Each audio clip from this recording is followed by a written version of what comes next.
Shalom saudaraku yang dikasihi Tuhan Yesus Kristus. Selamat pagi, salam sejahtera untuk kita semuanya. Selamat datang kembali di Renungan Rohani pagi hari ini. Semoga saudara yang terkasih dalam keadaan sehat selalu. Kiranya damai dan sukacita Roh Kudus melimpah di dalam hati dan pikiran saudara saat ini. Sebelum kita mulai renungan pagi ini, marilah kita bersama-sama berdoa. Tuhan Yesus, terima kasih sudah membangunkanku pagi hari ini. Terima kasih atas penyertaan dan perlindungan Tuhan. Semua karena karunia Tuhan aku dapat bangun dengan pagi hari ini. Aku menyerahkan seluruh aktivitasku hari ini ke dalam kuasa tangan Tuhan. Jauhkanku dari yang jahat, ya Tuhan. Tuhan Yesus, tolong lindungi dan berkati aktivitasku hari ini. Tolong berkati juga keluarga dan teman-temanku, Bapa Surgawi, oleh karya Roh Kudus. Tolonglah aku untuk menjauhi segala sesuatu yang melukai hati-Mu. Ampunilah segala dosa kami, ya Tuhan. Dalam nama Tuhan Yesus, aku sudah berdoa. Amin. Sahabat saudara rohani, pembacaan ayat emas Alkitab renungan kita hari ini terambil dari Keluaran 2 ayat 1 sampai dengan ayat 10. Seorang laki-laki dari keluarga Lewi kawin dengan seorang perempuan Lewi. Lalu mengandunglah ia dan melahirkan seorang anak laki-laki. Ketika dilihatnya bahwa anak itu cantik, disembunyikannya 3 bulan lamanya. Tetapi ia tidak dapat menyembunyikannya lebih lama lagi. Sebab itu diambilnya sebuah peti pandan, dipakalnya dengan gala-gala dan diletakkannya bayi itu di dalamnya dan ditaruhnya peti itu di tengah-tengah teberau di tepi sungai Nil. Kakaknya perempuan berdiri di tempat yang agak jauh untuk melihat apakah yang akan terjadi dengan dia. Maka datanglah putri Fir'aun untuk mandi di sungai Nil, sedang dayang-dayangnya berjalan-jalan di tepi sungai Nil. Lalu terlihatlah olehnya peti yang di tengah-tengah teberau itu. Maka disuruhnya hambanya perempuan untuk mengambilnya.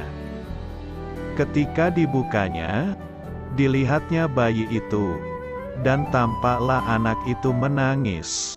Sehingga belas kasihanlah ia kepadanya dan berkata, "Tentulah ini bayi orang Ibrani." Lalu bertanyalah kakak anak itu kepada putri Fir'aun, "Akan kupanggilkah bagi tuan putri seorang inang penyusu dari perempuan Ibrani untuk menyusukan bayi itu bagi tuan putri?" Sahut putri Fir'aun kepadanya, "Baiklah." Lalu pergilah gadis itu memanggil ibu bayi itu. Maka berkatalah putri Fir'aun kepada ibu itu, "Bawalah bayi ini dan susukanlah dia bagiku. Maka aku akan memberi upah kepadamu." Kemudian perempuan itu mengambil bayi itu dan menyusuinya. Ketika anak itu telah besar, dibawanyalah kepada putri Fir'aun, yang mengangkatnya menjadi anaknya, dan menamainya Musa, sebab katanya, "Karena aku telah menariknya dari air." Keluaran 2 ayat 1 sampai dengan ayat 10. Inti dari ayat emas renungan kita adalah, lalu terlihatlah olehnya peti yang di tengah-tengah teberau itu. Ketika dibukanya, dilihatnya bayi itu. Mari kita mulai renungan pagi kita. Judul renungan kita hari ini adalah Allah yang begitu terperinci, ditulis oleh Tim Gustafson. Kevin dan Kimberly telah menjalani minggu yang berat, Penyakit kejang yang diderita Kevin tiba-tiba memburuk sehingga ia harus dirawat di rumah sakit. Di tengah pandemi, keempat anak mereka kakak beradik yang mereka adopsi dari panti asuhan merasa sangat bosan dan kesal karena terkurung di dalam rumah. Bukan itu saja, Kimberly merasa tidak memiliki bahan makanan yang layak dimakan. Anehnya, saat itu ia ingin sekali makan wortel. 1 jam kemudian, terdengar pintu diketuk.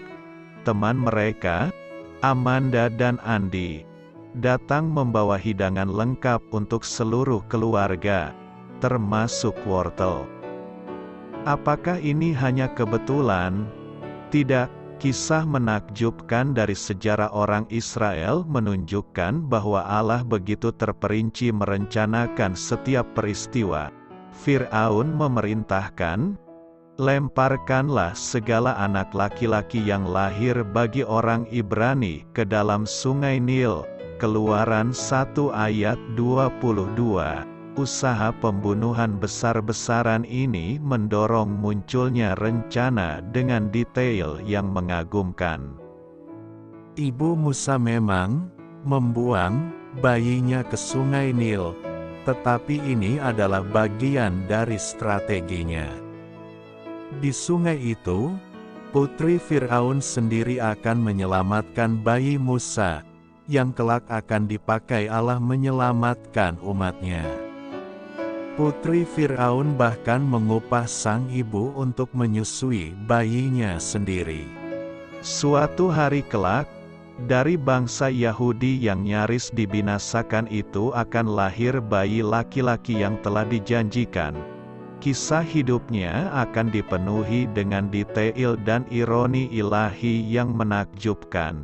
Yang terpenting, Yesus datang dan menyediakan jalan pembebasan bagi manusia yang diperbudak dosa.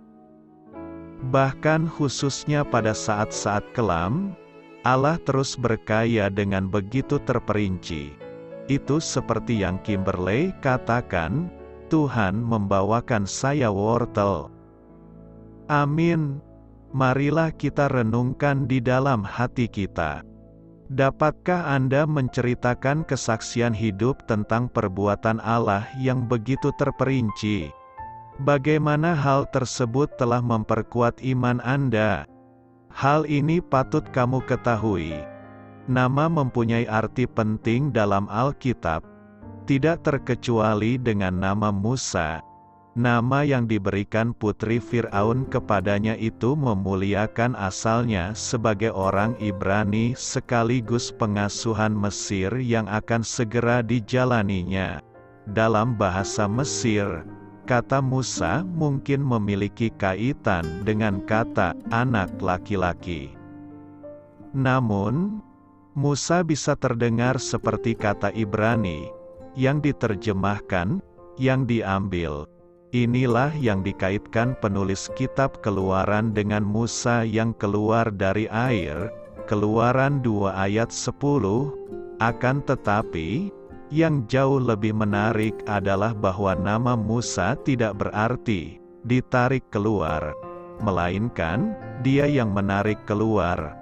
Nama yang diberikan putri Fir'aun kepada bayi mungil itu menjadi bayangan dari karya penebusan yang akan Allah genapi melalui dirinya semasa dewasa kelak. Amin.